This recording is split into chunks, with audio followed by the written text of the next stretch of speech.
আসসালামু আলাইকুম ওরহমতুল্লাহি ওবারাকাতুহ। আলহামদুলিল্লাহি রাব্বিল আলামিন ওয়াসসালাতু ওয়াসসালামু আলা সাইয়্যিদিল আনবিয়াই ওয়াল মুরসালিন ওয়া আলা আলিহি ওয়া সাহবিহি আজমাইন, আম্মা বা'দ।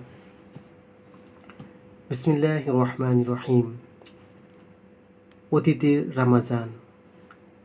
আলা বিন জিয়াদ রহমতুল্লাহ আলাই হিলিয়াতুল আউলিয়া কিতাবে তার এমন উচ্ছ্বসিত ও অলঙ্কার সমৃদ্ধ পরিচিতি লেখা হয়েছে যার সুন্দর ভাষান্তর প্রায় অসম্ভব। আল্লাহ প্রেমের ক্ষেত্রে তার যে স্তর ছিল সেটাকে বলা হয় ফানাফিল্লাহ, অর্থাৎ আল্লাহর মহব্বতে নিজেকে তিনি ফানা করে দিয়েছেন। আল্লাহর প্রতি ভয় ও মহব্বত, এ দুটি বিষয় সারা জীবন তাকে কান্নার মধ্যেই নিমজ্জিত রেখেছিল।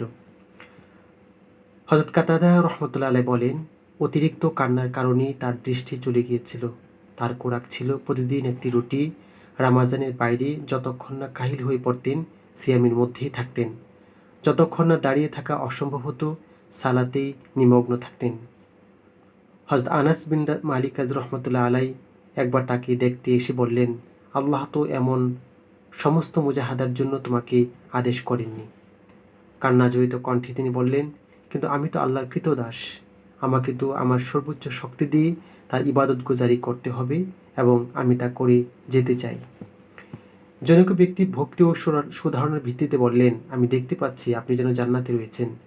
তিনি তাকে তিরস্কার করে বললেন, চুপ করো অভাগা, শয়তান কি আমাকে ও তোমাকে ছাড়া আর কাউকে পেল না এই প্রলাপ দ্বারা উপহাস করার জন্য? হযরত সালামা বিন সাইদ রহমতুল্লাহ আলাইহি বলেন, স্বপ্নযুগে দেখা গেল আলা বিন সাইদ জান্নাতে রয়েছেন। স্বপ্নের বয়ান শুনে লাগাতার 3 দিন তিনি শুধু কাঁদলেন। এই 3 দিন না তার চোখের পানি শুকালো, না চোখের পাতায় ঘুম এলো, না মুখের ভেতর খাবার খেলো। তখন হযরত হাসান রহমতুল্লাহ আলাইহি তাকে সান্ত্বনা দিয়ে বললেন, হে ভাই, এটা কেমন কথা? তোমাকে জান্নাতে সুসংবাদ দেওয়া হলো আর তুমি কেঁদে কেঁদে হালকান। এতে তার কান্না যেন আরও বেড়ে গেল। হযরত হাসান সন্ধ্যা পর্যন্ত তার সঙ্গে থাকলেন। আলা বিন জিয়াদ সাইম ছিলেন। তখন তিনি অল্প সামান্য ইফতার গ্রহণ করলেন। হিশাম বিন জিয়াদ আদাবি রহমতুল্লাহ আলাইহি বলেন, স্বামীর জনৈক ব্যক্তি হজ্জের নিয়তে আয়োজন সম্পন্ন করতে লাগলো।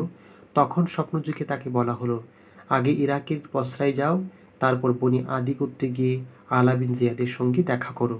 তাকে চিনবার উপায় হলো তার সামনের দাঁত অর্ধেক ভাঙ্গা আর সদা হাস্যমুখ। তুমি তাকে জান্নাতের সুসংবাদ দাও। লোকটি ভাবল, এত নিছক স্বপ্ন। দ্বিতীয় রাতে স্বপ্নে একই কথা বলা হলো। এবার লোকটি গুরুত্ব দিল না। তৃতীয় রাতে সাবধান করে বলা হলো, এখনো কেন যাচ্ছ না? যাও এবং তাকে জান্নাতের সুসংবাদ দাও। লোকটি চিন্তিত হয়ে ভোরে ইরাকের উদ্দেশ্যে রওনা হলো।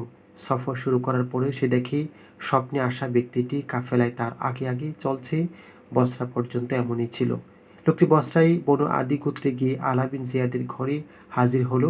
সেখানে তাকে জানানো হলো তিনি তো মসজিদে, হয় দোয়া মোনাজাতে আছেন, না হয় হাদিসের দর্শ দিচ্ছেন, আর না হয় ওয়াজের মজলিস চলছে।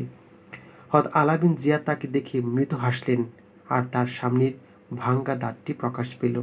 তখন লোকটি বুঝতে বাকি থাকলো না, ইনি সেই ব্যক্তি যাকে জান্নাতে সুসংবাদ দেওয়ার আদেশ আমাকে করা হয়েছে। লোকটি আলা বিন জিয়াদকে একান্তে সব খুলে বললেন আর তাকে জান্নাতের সুসংবাদ দিলেন। লোকটি চলে যাওয়ার পর আলা সেই যে দরজা বন্ধ করলেন আর খুললেন না। ভিতর থেকে শুধু কান্নার আওয়াজ আসছে, না আসছে নিদ্রা, না আছে পানাহার। লোকটি চলে যাওয়ার পর আলা সেই যে দরজা বন্ধ করলেন আর খুললেন না। ভিতর থেকে শুধু কান্নার আওয়াজ আসছে, না আছে নিদ্রা, না আছে পানাহার।